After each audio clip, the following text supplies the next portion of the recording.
Doctor بسمینا سراج جو کہ 9 سال صدر شعبہ اردو شہید بے نظیر بھٹو خواتین یونیورسٹی میں خدمات انجام دے چکی ہیں، 3 کتابوں کی مصنفہ ہیں، 15 سالہ تدریسی تجربہ انہوں نے حاصل کیا ہے۔ اس کے علاوہ پشاور کی نامی گرامی کالجوں میں درس و تدریس سے وابستہ رہی ہیں اور ان کے 17 تحقیقی مقالہ جات ہیں جن HEC میں جو شائع ہو چکے ہیں۔ ڈاکٹر بسمینا سراج۔ زبان اور دیگر ثقافتی اقدار سے پہچانا جاتا ہے۔ زبان صرف ایک ذریعہ ابلاغ ہی نہیں بلکہ یہ ثقافت کے اہم بنیادی ستونوں میں سے ایک ہے۔ اس کے بغیر ثقافتیں ادھوری ہیں۔ زبان ہماری زندگیوں کا وہ اہم حصہ ہے جس سے ایک طرف تو ہم اپنے خیالات دوسروں تک بآسانی پہنچا سکتے ہیں، جبکہ دوسری طرف اس کی بنیاد پر ہم مختلف قوموں، گروہوں اور قبیلوں کی انفرادی شناخت کو پرکھتے ہیں۔ جہاں ایک طرف ہماری ثقافت زبان پر اثر انداز ہوتی ہے تو وہیں دوسری طرف زبان بھی ثقافت پر گہرے اثرات چھوڑتی ہے۔ غرض یہ دونوں آپس میں منسلک ہیں۔ اس وقت دنیا میں کم و بیش 6500 کے قریب زبانیں بولی جاتی ہیں، جس میں کچھ زبانیں تو صفحہ ہستی سے مکمل طور پر مٹ چکی ہیں، جبکہ کئی زبانوں کے بولنے والے ہزاروں بلکہ سینکڑوں میں ہیں۔ ہمارے ملک پاکستان میں بھی ہر طرح کی زبانیں بولی اور سمجھی جاتی ہیں۔ یہاں مختلف قومیں اور زبانیں ایک ملک میں رنگ برنگے گلدستے کی طرح اکٹھی ہیں۔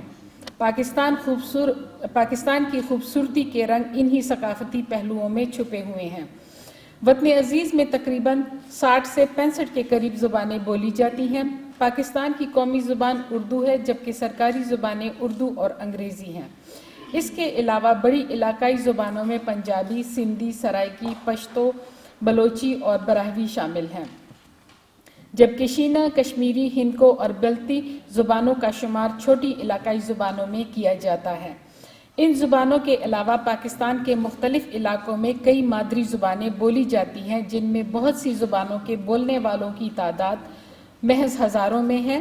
وجود کے خطرات میں گھری یہ زبانیں زیادہ تر ہند فارسی اور ہند یورپی زبانوں کے خاندان سے تعلق رکھتی ہیں۔ پاکستان میں بولی جانے والی 74 میں سے درجنوں زبانوں کے سر پر معدومی کی تلوار لٹک رہی ہے۔ کم از کم ایک زبان بدیشی ایسی ہے جس کے بولنے والے صرف 3 افراد زندہ ہیں۔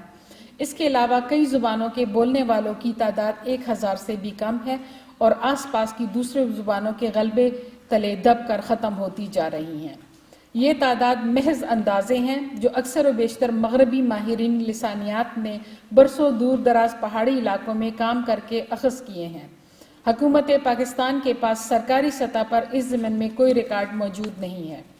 مادری زبان کا تحفظ مادری زبان بولنے والا ہی کر سکتا ہے، مگر جہاں ماحول یہ ہو کہ ذرا سا بھی صاحب حیثیت شخص یہ فرض کر کے کہ اپنے بچوں سے اردو یا انگریزی زبان میں بات کرنے کو ترجیح دیتا ہے کہ مادری زبان بولنا پسماندہ اور آؤٹ آف فیشن ہونے کی نشانی ہے، وہاں مادری زبان اگر لسانی درجے سے گر کر محض بولی کے درجے پر آ جائے تو باعث حیرت نہیں۔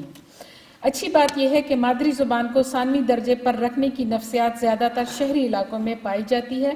دیہی علاقوں میں عام بول چال کی زبان مادری زبان ہی ہے اور اس سلسلے میں پاکستان کے ابتدائی ادوار کی لسانی پالیسیوں نے جو لسانی احساس کمتری پیدا کیا تھا وہ بھی رفتہ رفتہ مدھم ہوتا جا رہا ہے۔ اس کا ایک ثبوت مقامی زبانوں کے الیکٹرانک و اشاعتی میڈیا کی تیز رفتار ترقی ہے۔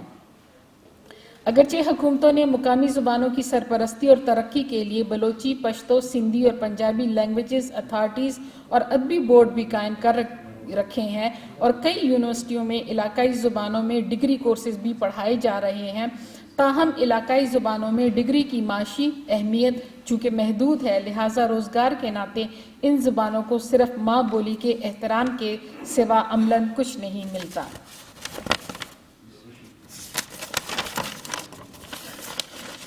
علاقائی زبانیں تو رہی ایک طرف، فی زمانہ تو اردو بھی عملاً سرکاری زبان نہیں ہے اور اسے بھی گلوبل ولیج میں انگریزی یلغار و ضرورت کے سبب علاقائی زبانوں کے خیمے میں پناہ لینی پڑ گئی ہے۔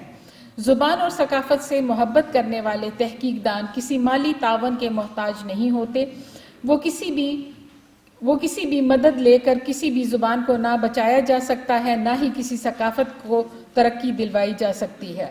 اگر زبانوں کو بچانا ہے تو اس کے لیے بے لوث لسانیات کے تحقیق دانوں کی ضرورت ہے۔ ابھی بھی ملک میں سینکڑوں نام موجود ہیں جو ثقافت اور زبان کی بے لوث خدمت کر رہے ہیں۔ اگر ہمیں مادری زبانوں کو بچانا ہے تو ہمیں پاکستان کی وہ